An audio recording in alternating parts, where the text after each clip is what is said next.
Piovono 2 miliardi di euro per la sicurezza nelle strade siciliane che verranno ammodernate. Soldi finalizzati ad una decina di interventi già interamente progettati dall'ANAS, a cui se ne aggiungono altri ancora da definire.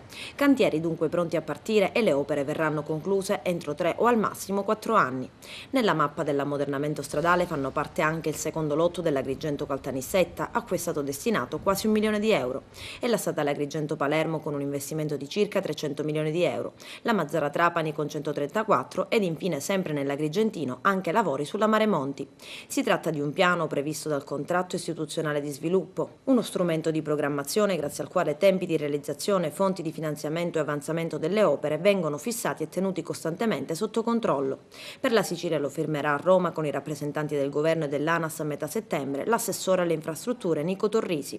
Si tratta di contratti finalizzati all'accelerazione degli interventi da realizzare soprattutto nelle aree del Mezzogiorno, finanziati attraverso i fondi comunitari del Fondo Sviluppo e Coesione, del Fondo Europeo per lo Sviluppo Regionale e del Piano di Azione e Coesione.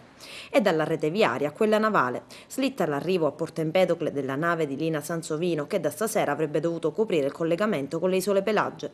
Lo stop è arrivato dalla Capitaneria di Porto Empedocle, il cui comandante Massimo Di Marco precisa che la Sansovino a tutt'oggi è priva dalla prescritta autorizzazione regionale all'ammissione in servizio di linea, in quanto al termine dei recenti lavori effettuati a Palermo e dalle visite dell'ente tecnico, la nave è in attesa di rilascio della certificazione dello stato di bandiera.